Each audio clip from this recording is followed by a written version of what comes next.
അസ്സലാമു അലൈക്കും വറഹ്മത്തുള്ളാഹി തആല വബറകാതുഹു. പുത്തൻ വീട്ടുക തറവാട്ടിൽ സന്തോഷ നിമിഷങ്ങൾ. അതാ മറ്റൊന്നുമല്ല, സൗദിയുടെയും നവാസിൻ്റെയും നിക്കാഹ് അതിമനോഹരമായി കഴിഞ്ഞിരിക്കുന്നു. എല്ലാവരും വീട്ടിലേക്ക് പോകുവാനുള്ള തയ്യാറെടുപ്പ് തുടങ്ങിക്കൊണ്ടിരിക്കുകയാണ്. പക്ഷേ കുറച്ചാളുകളൊക്കെ വീണ്ടും വീണ്ടും വരുന്നുണ്ട് മണവാട്ടിയെയും മണവാളനെയും കാണുവാൻ വേണ്ടിയിട്ട്.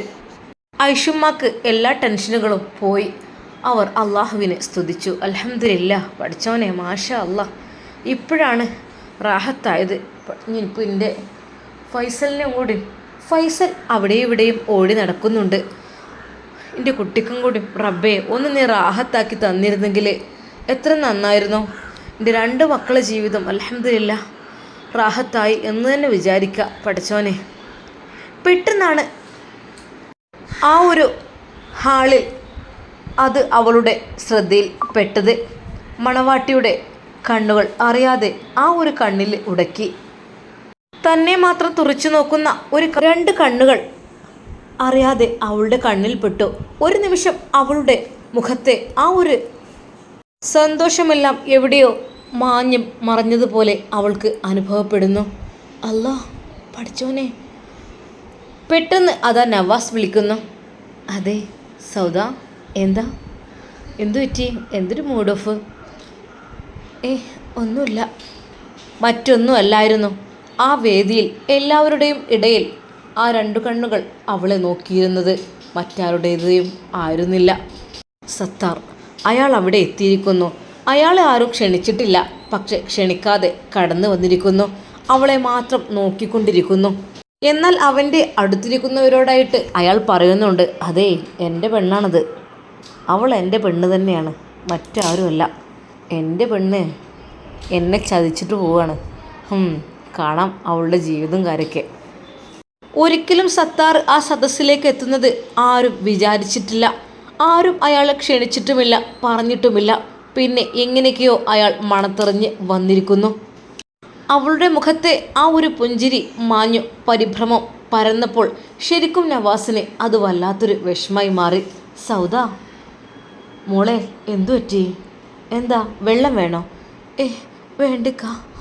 പിന്നെന്താ, എന്തോ ഒന്ന് സംഭവിക്കുന്നുണ്ടല്ലോ. എന്താ, എന്തു പറ്റി? ഒന്നുമില്ല. പെട്ടെന്ന് ഉമ്മയതാ, മോനെ നമുക്ക് പോയാലോ? ഈ ഒരു സമയത്ത് തന്നെ ഇനിയിപ്പോൾ എന്താ, ആളുകൾ കൂടുതലായിട്ട് എല്ലാവരും കണ്ടു കഴിഞ്ഞില്ലേ, നമുക്ക് പോകാം നവാസിനോട് പറയുന്നു. മോനെ ഷമ്മാസേ, എടാ വണ്ടി എടുക്കാൻ നോക്ക്, നമുക്ക് പോകാം. ഉമ്മാക്ക് എത്രയും പെട്ടെന്ന് അവളെ വീട്ടിലേക്ക് എത്തിക്കണം എന്നായിരുന്നു ആഗ്രഹം. ഷാമോൻ പറഞ്ഞു, ഉമ്മ ഇനിയിപ്പോൾ ആരെങ്കിലുമൊക്കെ മോനെ ഇനി വീട്ടിൽ വന്നത് കണ്ടാൽ മതി പോവാ വരി. ഉമ്മാക്ക് എന്തൊക്കെയോ തോന്നിയോ അറിയില്ല, അവളാകെ ക്ഷീണിക്കുന്ന പോലെയൊക്കെ ഉമ്മാക്ക് അനുഭവപ്പെടുന്നു. പഠിച്ചോനെ, സൗദൻ്റെ മുഖഭാവമൊക്കെ ആകെ മാറുന്നുണ്ടല്ലോ, എന്തു പറ്റി? പഠിച്ചോനെ വേഗം പോവായിരുന്നു. മോനെ ഫൈസലേ, ഷമ്മാസേ, വരി, വണ്ടി എടുത്തോടി. മക്കളെ എന്നാൽ പോവല്ലേ? ഉമ്മാക്ക് വല്ലാത്ത ധൃതി.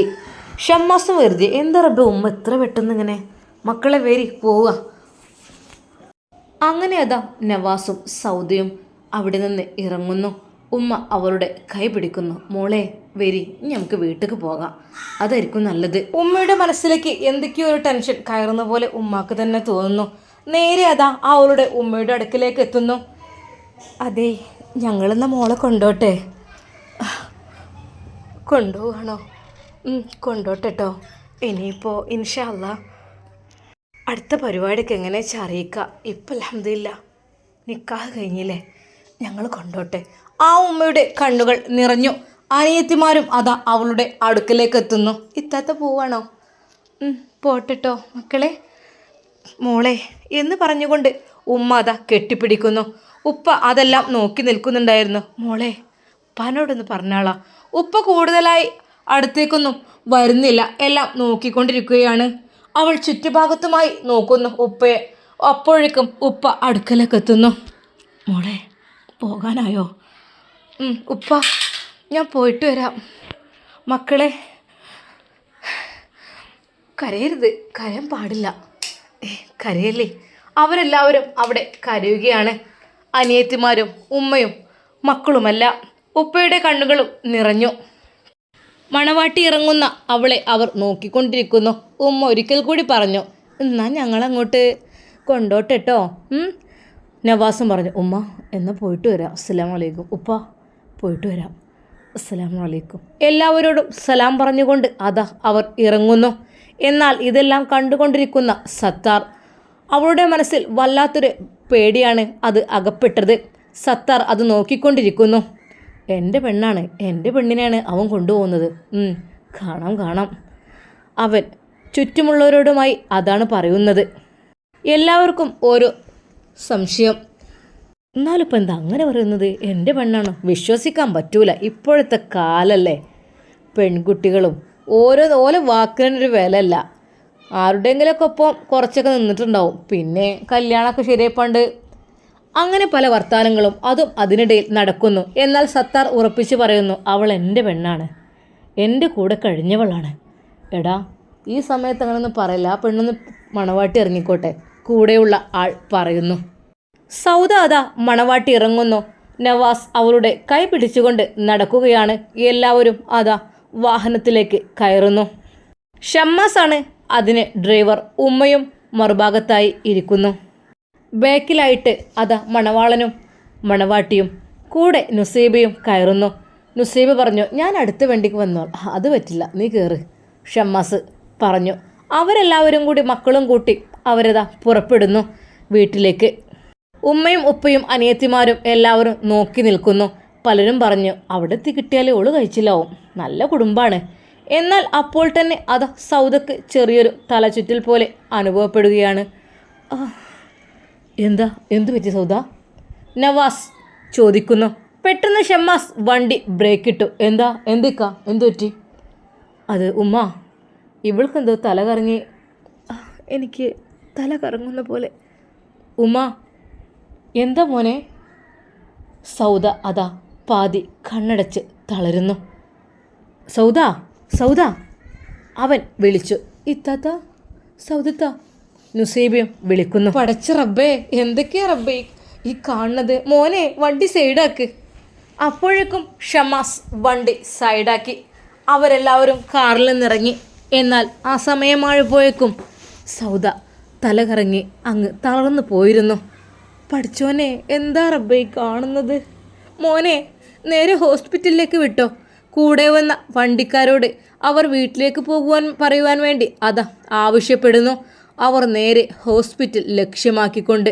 എന്നാൽ അപ്പോഴേക്കും ആ വിവരം അതാ ഓഡിറ്റോറിയത്തിലും അവിടെ കൂടിയവരിലും എത്തിയിരിക്കുന്നു. മണവാട്ടിക്ക് പെട്ടെന്ന് തലചുറ്റൽ. നേരെ ഹോസ്പിറ്റലിലേക്കാണല്ലോ പോയത്. എന്നാൽ അത് കേട്ട പലരും, അപ്പം ഇവൻ പറഞ്ഞതിൽ വല്ല കാര്യമുണ്ടോ? സത്താർ അത് കേട്ട് ചിരിക്കുകയായിരുന്നു. ഇപ്പം എന്തായി? ഞാൻ പറഞ്ഞതല്ലേ അവൾ എൻ്റെ പെണ്ണാണെന്ന്. അതങ്ങനെയൊക്കെ ഉണ്ടാവും.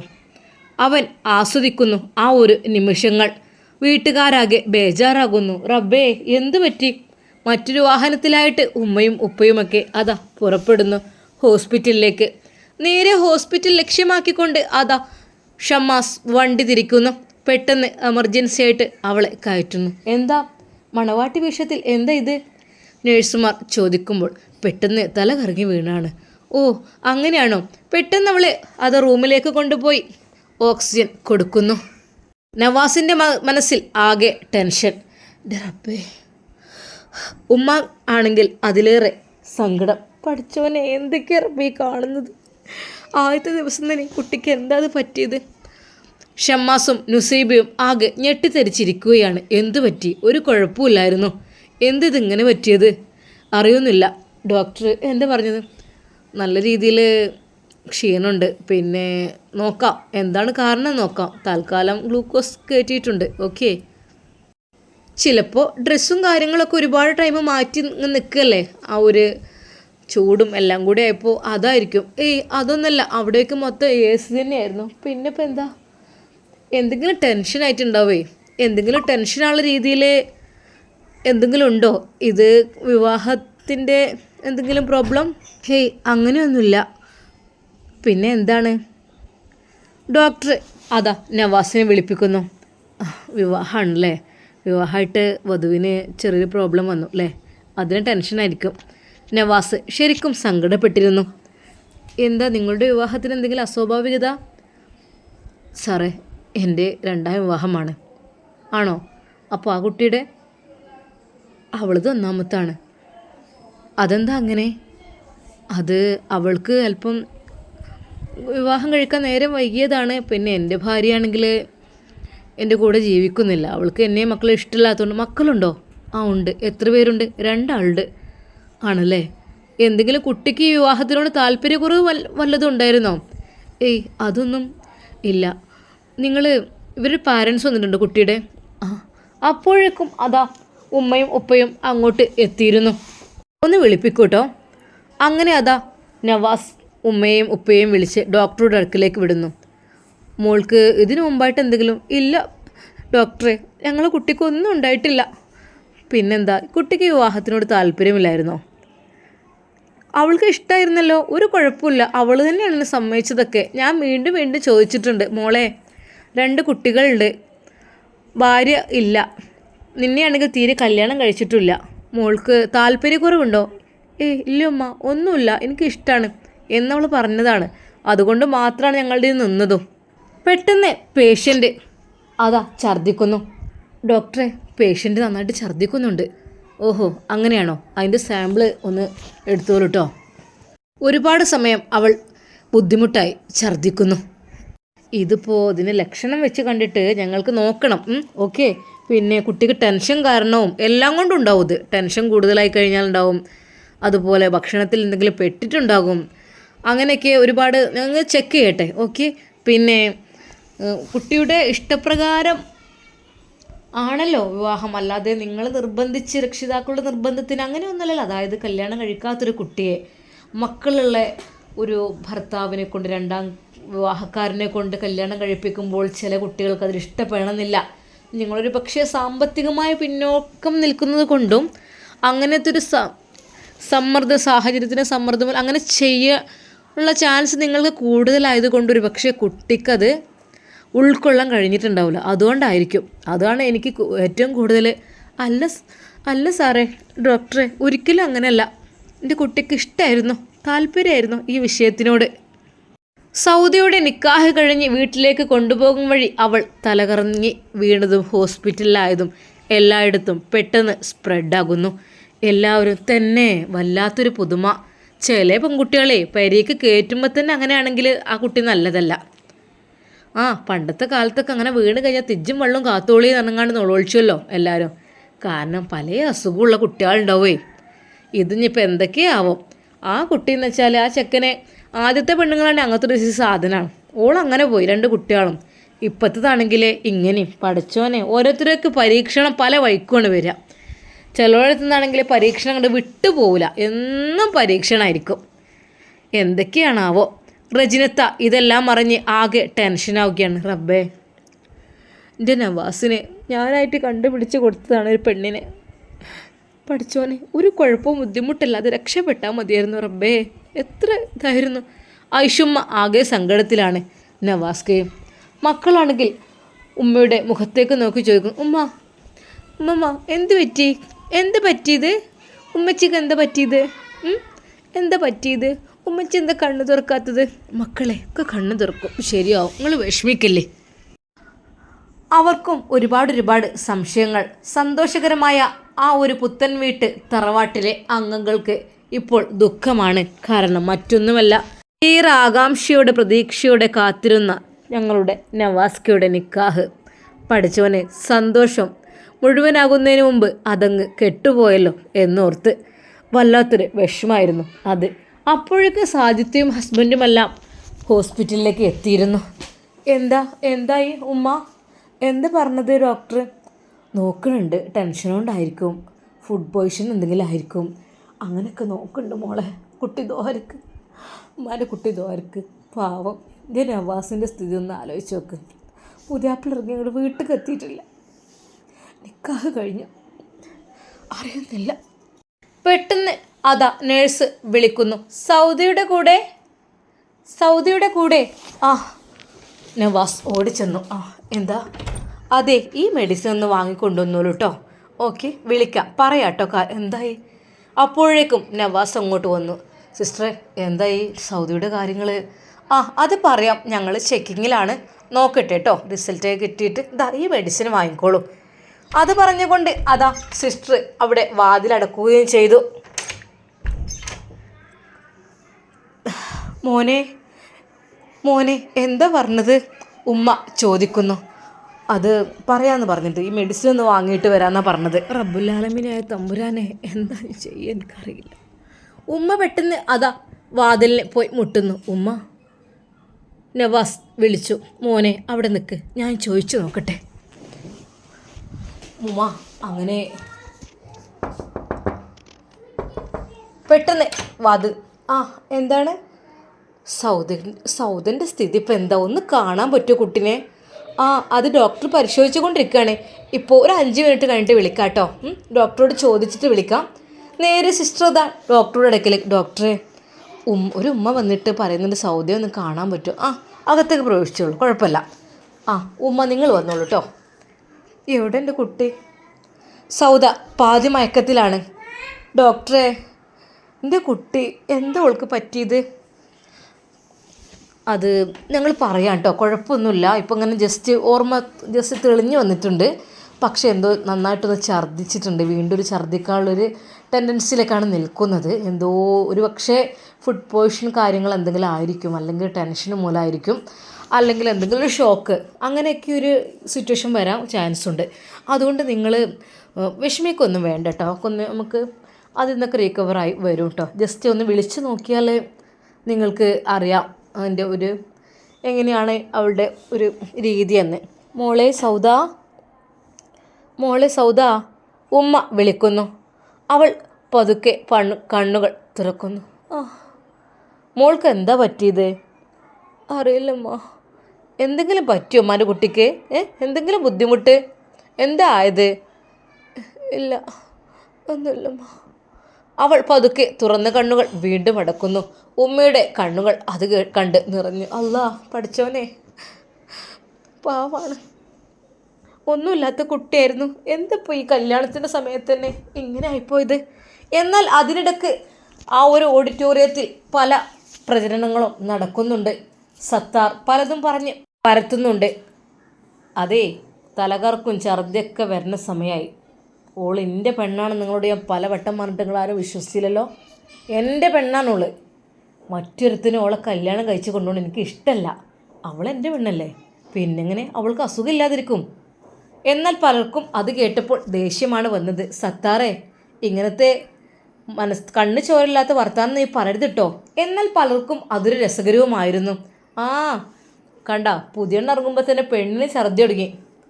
എന്താ ഇത് സംഭവം? വേറൊന്നുമല്ല, ഓരോ എന്തിനാണ് സത്താറെന്ന് അനക്കനാണ് കെട്ടിക്കൂടുന്നത്? ഇങ്ങനെ ചതിക്കാൻ പാടുണ്ടോ പെൺകുട്ടികളെ? ഞാൻ ചതിച്ചാൽ എൻ്റെ കൂടെ വരാനോ ഞാൻ ചതിക്കും. അതാണ് സംഭവം. സത്താറെ, സത്യം പറയ്, എന്തെങ്കിലും നിങ്ങൾക്ക് അവിഹിതം? എനിക്ക് ഓളേറ്റ് അവിഹിതം മാത്രമല്ല, എനിക്ക് ഓളേറ്റ് നല്ല ബന്ധമാണുള്ളത്. ഓൾ എൻ്റെ പെണ്ണാണേ, എനിക്കുള്ള പെണ്ണല്ലേ. എനിക്കുള്ള പെണ്ണ് മറ്റുള്ളവരുടെ കൂടെ പോയാൽ എങ്ങനെയായിരിക്കും? എന്നാൽ പലർക്കും അതൊരു രസകരമായി തോന്നി. ഓഹോ, അപ്പോൾ ആളിവിടെ, പിന്നെ ആ ഭർത്താവിനെ വീണ്ടും അവൾ പറ്റിച്ചു എന്ന് കൂട്ടിയാൽ മതി. ഇവൻ്റെ കൂടെ കെട്ടിക്കൂടിയാൽ പോരേനോ ഓൾക്ക്? എന്നാൽ സത്താർ അതിനനുസരിച്ച് പറഞ്ഞു. അതാണ് പറഞ്ഞത്, ഞാൻ അവളെ സംരക്ഷിക്കൂലേ, എൻ്റെ കൂടെ അവൾ വന്നില്ല. എന്തൊക്കെ തന്നെയായാലും വല്ലാതെ നമ്മളവിടെ നീണ്ടുപോകില്ല. എനിക്കതൊന്ന് കാണണം. ഒക്കെ കള്ളി ഇങ്ങോട്ട് പുറത്ത് വരും ഇപ്പോൾ. എന്തൊക്കെ തന്നെയായാലും മറ്റൊരുത്തൻ്റെ കുഞ്ഞിനെ ഗർഭം ചുമന്നിട്ട് വേറൊരുത്തൻ്റെ ഭാര്യയായി മണവാട്ടിയായി ഇറങ്ങിപ്പോവുക. അയ്യേ, ഇത്രയും നാണക്കേട് ചെയ്യുന്ന, ഇത്രക്കും ചതി ചെയ്യുന്ന പെണ്ണുങ്ങൾ, വഞ്ചന ചെയ്യുന്ന പെണ്ണുങ്ങളുണ്ട് ഇവിടെ. സത്താർ അതുറക്കെ പറയുകയാണ്. അവനെ ഒന്ന് നിയന്ത്രിക്കുവാനോ പറയുവാനോ അവിടെ ആരും ഉണ്ടായിരുന്നില്ല. എല്ലാവരും അവൻ്റെ ഭാഗം അങ്ങ് കൂടി. അല്ലെങ്കിലും പാവങ്ങളല്ലേ, എന്തെങ്കിലുമൊക്കെ പറഞ്ഞുണ്ടാക്കാലോ. അതിന് ചോദിക്കാനും പറയാനും ആരും ഉണ്ടാവില്ല. എന്നാൽ കുറച്ച് പണക്കാരാണെങ്കിലോ അവർ എന്തൊക്കെ തന്നെയാലും ക്യാഷ് കൊടുത്ത് അങ്ങോട്ട് ഒതുക്കും. ഇതിപ്പോൾ ഒന്നിനും ഗതിയില്ലല്ലോ. പാവം സൗദ ഇതൊന്നും അറിയുന്നില്ല. തന്നെക്കുറിച്ച് അവിടെ നാട്ടിൽ നടക്കുന്ന വർത്തമാനങ്ങൾ ഒന്നും തന്നെ അവൾ അറിയുന്നില്ല. ഡോക്ടർ പല രീതിയിലും അത് നോക്കിക്കൊണ്ടിരിക്കുകയാണ്. എന്തുകൊണ്ടാണ് ഇങ്ങനെ ഒരു ഇഷ്യൂസ് വരാൻ കാരണം? പിന്നെ നേരെ അതാ ഡോക്ടർ വിളിക്കുന്നു. അതെ, ഒന്ന് വിളിച്ചോളൂ കേട്ടോ. പെട്ടെന്ന് അതാ സൗദയുടെ കൂടെ അവരെല്ലാവരും ഓടിക്കിതച്ച് അങ്ങോട്ടെത്തി. സൗദയുടെ കൂടെ എന്ന് വെച്ചാൽ സൗദയുടെ ബ്ലഡിൽ അല്പം എന്തോ ഒരു ഇത് കലർന്നതായിട്ടുണ്ട്. അതായത് ഒരു മയങ്ങുന്ന രീതിയിലുള്ള മയക്കിൻ്റെ ഒരു ചെറുതായിട്ടൊരു മെഡിസിൻ അല്ലെങ്കിൽ ഒരു ഇഷ്യൂ ഫുഡിൽ എന്തോ ഒരു ഇത് പെട്ടിട്ടുണ്ട്. എങ്ങനെയാണെന്ന് അറിയില്ല. അതൊരു പ്രധാന കാരണമാണ്. പിന്നെ അല്പം ടെൻഷനുണ്ട്, എല്ലാം കൂടിയാണ്. അപ്പോൾ അല്ലാതെ കൂടുതലായിട്ട് ഞങ്ങൾ ചെക്ക് ചെയ്തിട്ട് നോക്കിയിട്ട് അവൾക്ക് യാതൊരു പ്രോബ്ലം കാര്യങ്ങളും ഒന്നുമില്ല. ഓക്കെയാണ്. അപ്പോൾ ഈ ഒരു ഫുഡിൽ എന്ത് ഫുഡായിരുന്നു കഴിച്ചത്? എല്ലാവരും അവിടെ മന്തി ഉണ്ടായിരുന്നു, ബിരിയാണി ഉണ്ടായിരുന്നു, വെറുംചോറൊക്കെ ഉണ്ടായിരുന്നു. അവൾ കഴിച്ചത് സാധാ ബിരിയാണിയാണെന്ന് തോന്നുന്നു. അതിലായിട്ടൊന്നുമില്ല, ഒരു ഡ്രിങ്കിലായിട്ട് ഇങ്ങനെ ഒരു എന്ത് ഡ്രിങ്കാണ് കഴിച്ചിരുന്നത്? സാധാരണത്തെ രീതിയിലുള്ള കൂൾ ഡ്രിങ്ക്സ് ആയിരുന്നു. ഓഹോ, അതിപ്പോൾ എന്തെങ്കിലും നോക്കട്ടെ, ബ്ലഡ് ഒന്നും കൂടി ചെക്ക് ചെയ്തിട്ട് നമുക്ക് നോക്കാം. തൽക്കാലം ഇന്ന് ഇവിടെ കിടക്കേണ്ടി വരും. കാരണം ഈ ഒരു സ്റ്റേജ് എന്ന് വെച്ചാൽ അത്ര അവൾ ആക്റ്റീവ് അല്ല. ശരിയാണ്, നിങ്ങൾക്ക് വിവാഹം കഴിഞ്ഞ ദിവസമായിരിക്കും, നിങ്ങൾക്ക് ഏറ്റവും വിശേഷപ്പെട്ട ദിവസമായിരിക്കും ഇന്ന്. പക്ഷേ ഈ കുട്ടിയുടെ കാര്യത്തിൽ നമ്മൾ അല്പം കൂടി ഒന്ന് ശ്രദ്ധിക്കാഞ്ഞാൽ ഒരു പക്ഷേ അത് വലിയൊരു ഇഷ്യൂസിന് കാരണം. എന്താ നിങ്ങളുടെ അഭിപ്രായം എന്ന് വെച്ചാൽ ചെയ്യുക. ഉമ്മ അപ്പോഴേക്കും ഓടിയത്, മക്കളെ അതെ സൗദ മോൾ അവിടെ കിടക്കട്ടെ, ഇന്ന് അവളിപ്പോൾ നമ്മൾ ഈ ഒരു സ്ഥിതിയിൽ വീട്ടിലേക്ക് കൊണ്ടുപോയിട്ട് എന്താ? എന്നാൽ സാജിക്ക് അല്പം പേടിയാണ് വന്നത്. ഉമ്മ എന്താ മോളെ? അല്ല, ഇങ്ങനെ ഇപ്പോൾ നിക്കാഹ് കഴിഞ്ഞ് വീട്ടിലേക്ക് കൊണ്ടുപോകാമെന്നൊക്കെ പറഞ്ഞാൽ ഈ ഒരു സ്ഥിതിയിൽ ഉമ്മ പല അസുഖവും ഉണ്ടാവും പലർക്കും. മണവാട്ടി ഇറങ്ങുമ്പോൾ തന്നെ തല കറങ്ങി വീഴാം, വേറെ എന്തൊക്കെ അസുഖമുള്ളവർക്കൊക്കെ അങ്ങനെ വീഴുമ്മ. നമ്മളൊന്നും നോക്കിയില്ല. പൊന്നു മോളെ, ഡോക്ടർ പറഞ്ഞല്ലോ ചെറിയ ടെൻഷനുണ്ട്, പിന്നെ എന്തോ ഒരു ഫുഡ് പോയ്സൺ അങ്ങനെ എന്തോ ഉണ്ട്, അതൊക്കെയാണ് പറഞ്ഞത്. അല്ലാതെ ഒന്നുമില്ല എന്നാണ് പറഞ്ഞു. ഉമ്മ പറയാൻ പറ്റൂല, നമ്മൾ നവാസ് ഒന്നെന്നെ എടുങ്ങാറായതല്ലേ, മക്കളും. ഇനിയിപ്പോൾ ഇവൾക്ക് എന്തെങ്കിലുമൊക്കെ പറ്റിക്കഴിഞ്ഞാൽ ഉമ്മാക്ക് നോക്കാൻ കഴിയുമോ? ഒന്ന് ആലോചിച്ച് നോക്കി. നവാസിനെ കൊണ്ടൊരു കല്യാണം എന്ന് നമ്മൾ വിചാരിക്കണം എന്തിനാ? കുട്ടികളെ നോക്കണം, വീട്ടിലത്തെ കാര്യങ്ങളൊക്കെ നോക്കണം, ഓൻ്റെ കാര്യം നോക്കണം എന്നുള്ള രീതിയിലാണ്. ഒന്നും വേണ്ട, വീട്ടിൽ നിന്ന് നോക്കാൻ ഇപ്പോൾ ആരെങ്കിലും ഉണ്ടെങ്കിൽ കുട്ടികളെങ്കിലും മര്യാദക്ക് നോക്കണ്ടേ ഓൻ്റെ കാര്യം? അത് വെച്ചിട്ടല്ലേ നമ്മൾ ഓനെ കൊണ്ട് വീണ്ടും ഒരു പെണ്ണ് കെട്ടിക്കണത്. അപ്പോൾ ഇങ്ങനത്തെ സുഖമില്ലാത്തവളെ കൊണ്ടുവന്നിട്ട് ഉമ്മ എന്താ നമ്മൾ കാട്ടുക? പൊന്നു മോളെ, നിക്കാഹ് കഴിഞ്ഞതാണ്, നമ്മളെ പെണ്ണാണോള്, നിക്കാഹ് കഴിയാത്ത പെണ്ണല്ല. അത് നമ്മളെ വീട്ടിലത്തെ നവാസിൻ്റെ പെണ്ണ് തന്നെയാണ്. അപ്പോൾ ഓളെ നമ്മൾ നോക്കണം, അസുഖം മാറുവോളം നോക്കണം. ഉമ്മ എനിക്ക് പേടിയാണുമ്മ, ആകപ്പാടെ എല്ലാം കൂടിയും. ആ മക്കൾ ഓൻ ഇടങ്ങാറാവുമല്ലോ, ഇനി പ്രഭേ ഓളെയും കൂടി നോക്കേണ്ട അവസ്ഥ ആവുമോ? കുട്ടികളെ നോക്കണം, ഓൻ്റെ കാര്യങ്ങൾ നോക്കണം, ഇനിയിപ്പോൾ ഓനക്ക് ഓളെയും കൂടി നോക്കേണ്ട അവസ്ഥ ആവുമോ? സാജിയെ മോള് വിഷമിക്കണ്ട, നിങ്ങൾ പൊയ്ക്കോളി, ഹോസ്പിറ്റലിൽ ഇങ്ങനെ ചുറ്റിക്കറ്റി നിൽക്കണ്ടല്ലോ. പഠിച്ചോൻ്റെ വിധി അങ്ങനെയൊക്കെ ആയിരിക്കും, അല്ല എന്ത് കാട്ടാനാ? വീട്ടിൽ കൊണ്ടുവരുന്നതിൻ്റെ മുമ്പ് തന്നെ ഓൾക്ക് ഇങ്ങനൊരു ബുദ്ധിമുട്ടും പ്രയാസം എന്തെനിക്കറിയില്ല. പഠിച്ചോനെ മാറ്റി തരട്ടെ. ഉമ്മ നിങ്ങൾ കാര്യങ്ങൾ ഓരോടൊക്കെ ഒന്ന് പറഞ്ഞാൽ. എന്ത് പറയണം മോളെ?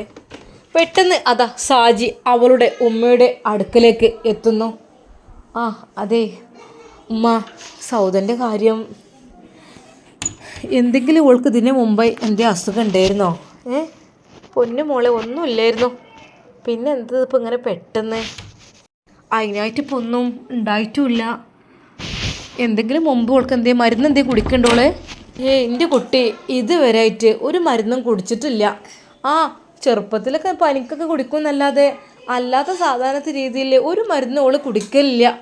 പിന്നെ ഇപ്പം എന്താ ഇങ്ങനെ ഒരു ഇത്? നിങ്ങളടുത്ത് ഓള് കുടിക്കണ മരുന്നിൻ്റെ ലിസ്റ്റ് എന്തെങ്കിലും ഉണ്ടോ? അതിന് മോളെ കുടിക്കലില്ലല്ലോ. സാജിക്ക് ആകെ ടെൻഷനാണ്, കാരണം മറ്റൊന്നും അല്ല. പഠിച്ചോനെ, എൻ്റെ ആങ്ങളുടെ കാര്യം എന്തൊക്കെ തന്നെയായാലും ഒന്ന് അങ്ങനെയാണ്, ഓൻ്റെ കുട്ടികളെയും ഓനിട്ട് ഇടങ്ങാറയക്കണേ. ഇപ്പോൾ അത് രണ്ടാമത് കെട്ടുന്ന പെണ്ണിനും ഇങ്ങനെയൊക്കെയുള്ള റബ്ബെ സ്ഥിതി എന്നാലോചിച്ച് അവൾ നേരെ അവളുടെ ഹസ്ബൻഡിൻ്റെ അടുക്കലേക്ക് ചെന്നു. ഇക്കക്ക നിങ്ങളൊന്നും ഉമ്മാനോട് പറഞ്ഞു നോക്കി, എന്താ ഇപ്പം നമ്മളെ പെരേക്ക് ഇങ്ങനത്തിനെ കൊണ്ടുവന്നിട്ട് കാര്യം? നമ്മൾ കഴിയോ?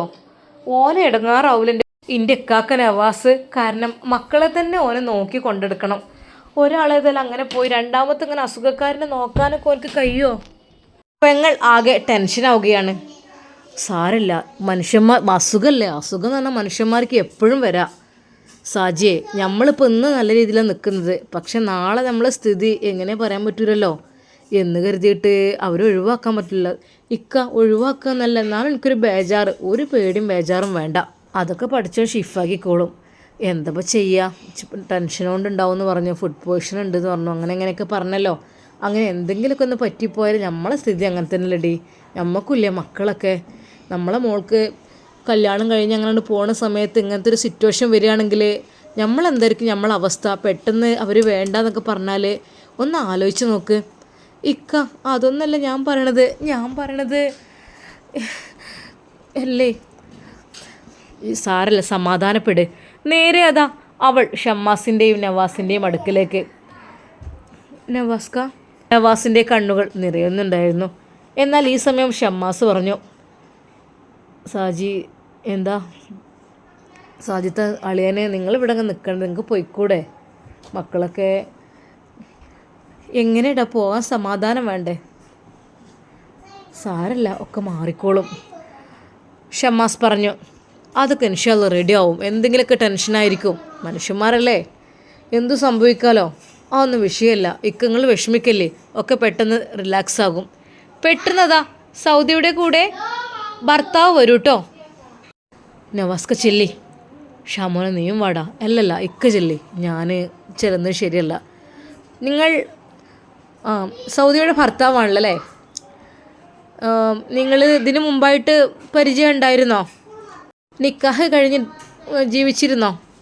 നിക്കാഹ് എന്നാണ് കഴിഞ്ഞത്. ഇതിനു മുമ്പ് പരിചയം എന്ന് പറയാൻ അങ്ങനെ കണ്ടിട്ടുണ്ടോ, അല്ലാതെ കൂടുതലായിട്ടൊന്നും. ഓക്കെ. പിന്നെ കുട്ടിക്ക് ചെറിയൊരു ടെൻഷനും ഉണ്ട്, ഒരു ഫുഡിൽ എന്തോ ഒരു ഇത് കലർന്നിട്ടും ഉണ്ട്. അപ്പോൾ രണ്ടും കൂടിയാണ് കേട്ടോ. അപ്പോൾ ശ്രദ്ധിക്കണം നല്ല രീതിയിൽ. അപ്പോൾ തൽക്കാലം നിങ്ങൾ നല്ല രീതിയിൽ കെയർ ചെയ്യേണ്ടി വരും ഇവിടെ. എന്തൊക്കെ തന്നെയായാലും ഒരു ഭർത്താവ് എന്നുള്ളൊരു സ്വപ്നത്തിലേക്കാണല്ലോ നമ്മൾ നിക്കാഹ് കഴിഞ്ഞ് വരുമ്പോഴൊക്കെ. അപ്പോൾ എന്തൊക്കെ തന്നെയായാലും നിങ്ങൾ നല്ല രീതിയിലൊന്ന് കെയർ ചെയ്യണം, നല്ലതായിരിക്കും. തൽക്കാലം ഇവളെ ഇന്ന് ഡിസ്ചാർജ് ചെയ്യേണ്ട, ഇവിടെ നിന്നോളൂ. തൽക്കാലം നിങ്ങൾ ഇവരുടെ കൂടെ നിന്നോളൂ കേട്ടോ. ബാക്കിയുള്ളവരൊക്കെ പോകണമെങ്കിൽ പോയിക്കോട്ടെ, കുഴപ്പമില്ല, ഞങ്ങളിവിടെ ഉണ്ടല്ലോ. ഈ ദിവസം ഈ ഒരു രാത്രിയിൽ നിങ്ങൾ അവളുടെ കൂടെ നിൽക്കണം. ഓക്കെ, ഫുഡ് പോയ്സണൊക്കെ പോകാനൊക്കെയുള്ള മരുന്നും കാര്യങ്ങളൊക്കെ ഞാൻ കൊടുക്കുന്നുണ്ട്. അതൊക്കെ ഞങ്ങൾ എന്താ വെച്ചാൽ ചെയ്തോളാം. ഈ ദിവസം ഈ രാത്രി നിങ്ങൾ ഇവിടെ നിൽക്കണം കേട്ടോ. ഓക്കെ, അങ്ങനെ അതാ ഡോക്ടർ, പേടിക്കാനൊന്നുമില്ല കേട്ടോ, അതൊക്കെ ശരിയായിക്കോളും. അത് 1-2 മെഡിസിൻസും കാര്യങ്ങളൊക്കെ ഒന്ന് കയറുമ്പോൾ റെഡി ആയിക്കോളും, കുഴപ്പമില്ല, നോ പ്രോബ്ലം. നവാസ് പുറത്തേക്ക് വരുന്നു. എല്ലാവരും എന്താ പറഞ്ഞത്? അല്ല, ഒന്നുമില്ല, ഇന്നിപ്പോൾ ഡിസ്ചാർജ് ഒന്നും വേണ്ട, ഒന്ന് റിലാക്സ് അവിടെ കിടക്കട്ടെ എന്നാണ് പറഞ്ഞത്. അപ്പോൾ അങ്ങനല്ലേ. പെട്ടെന്ന് സിസ്റ്റർ വിളിക്കുന്നു. അതെ, സൗദിയുടെ കൂടെ ഉള്ളവരെല്ലാം ഇവിടെ ഇങ്ങനെ നിൽക്കണം എന്നില്ല കേട്ടോ, നിങ്ങൾക്കൊക്കെ പോകാം. തൽക്കാലം സൗദിയുടെ ഭർത്താവ് ഇന്ന് ഇവിടെ നിൽക്കട്ടെ. ഓക്കെ, അങ്ങനെയാണ് ഡോക്ടർ പറഞ്ഞത്. അത് കേട്ടപ്പോൾ എല്ലാവർക്കും ഉമ്മാക്കാകെ ടെൻഷനായി. പഠിച്ചോനെ, ഇങ്ങനെ അല്ല, എല്ലാവരും പോയിക്കോളൂ, കുഴപ്പമില്ല, ഇവിടെ ഭർത്താവ് മതി കേട്ടോ. അങ്ങനെ അതാ ആ രാത്രിയിൽ ഡോക്ടർ നവാസിനെ വിളിക്കുന്നു. നവാസ് അല്ലേ? നിങ്ങളുടെ വിവാഹത്തിൻ്റെ ആദ്യ രാത്രി ആണല്ലോ അല്ലേ ഇന്ന്? എന്തൊക്കെ തന്നെയാലും ഓൾ ദി ബെസ്റ്റ്. ഇന്നത്തെ ദിവസം നിങ്ങൾ ഇവളുടെ കൂടെ ഇവിടെ കഴിഞ്ഞോളൂ, കുഴപ്പമില്ല, എല്ലാം റിലാക്സ് ആവട്ടോ. അതൊരു ഫുഡിൽ എന്തോ ഒരു ഇൻഫെക്ഷൻ അല്ല, എന്തോ ഒന്ന് പറ്റിപ്പോയിട്ടുണ്ട്, അത് നമ്മൾ ക്ലിയർ ചെയ്യാം. പിന്നെ കുറച്ച് ടെൻഷനും കൂടി ആയതാണ് ഇങ്ങനെ ഒരു ബോധം പോകലും തലകറക്കത്തിന് കാരണം. പിന്നെ അതൊക്കെ ഛർദ്ദിച്ച് പോവുകയും ചെയ്തു, നോ പ്രോബ്ലം. ഒന്നും ഇൻഫെക്ഷനുള്ള അല്ലെങ്കിൽ എന്തെങ്കിലും ഫുഡ് പോയ്സണുള്ള ഒന്നും നമ്മൾ യൂസ് ചെയ്യണ്ട. ഇന്നത്തെ ഡ്രിങ്കിലെന്തോ പെട്ടതായിട്ടാണ് ഞങ്ങൾക്ക് ഇവിടെ അറിയാൻ കഴിഞ്ഞത്. ഇനിയിപ്പോൾ അത് കൂടുതലായിട്ടൊന്നും പറയുന്നത് നോ പ്രോബ്ലം, ഒക്കെ കുഴപ്പമില്ല, റിലാക്സ് ആയിട്ടുണ്ട്. വന്നോളൂ, സൗദിയുടെ അടുക്കിലേക്ക് ഇരുന്നോളൂ. അവൾ കണ്ണടച്ച് തന്നെ കിടക്കുകയായിരുന്നു. ഡോക്ടർ പറഞ്ഞു, ഒന്ന് വിളിച്ചു നോക്കൂ, നിങ്ങൾ വിളിക്കുമ്പോഴായിരിക്കും അവൾക്ക് കൂടുതലൊരു ഉത്സാഹം ഉണ്ടാകുക. അങ്ങനെ അതാ അന്ന് ഹോസ്പിറ്റലിലെ ആ ദിവസം സൗദിയുടെ അടുക്കൽ നവാസ് തനിച്ച്. വിളിച്ചു നോക്കൂ, ഡോക്ടർ വിളിക്കുവാൻ പറയുന്നു. സൗദ, തട്ടി വിളിച്ചോളൂ. എന്താ ഇത്ര വിട്ടു നിന്ന് വിളിക്കുന്നത്? ആ ബെഡിലിരുന്നോളൂ, വിളിച്ചോളൂ. സൗദ, അവൾ പതുക്കെ അവളുടെ മനോഹരമായ ആ ഒരു മിഴികൾ തുടർന്നു. സൗദ മോളെ. അവളുടെ കൈകളെടുത്ത് അതാ നവാസ് പതുക്കെ എടുക്കുന്നു. ഇക്ക എന്തു പറ്റി എൻ്റെ കുട്ടിക്ക്? അവളുടെ നെറുകയിൽ അതാ നവാസ് ഒരു ചുംബനം അർപ്പിക്കുന്നു. ഇൻഷാ അല്ലാ നമുക്കിതിൻ്റെ ബാക്കി ഭാഗം നാളെ കാണാം. അതുവരേക്കും എല്ലാവർക്കും അസ്സലാമു അലൈക്കും വറഹ്മത്തുള്ളാഹി തആല വബറകാതുഹു.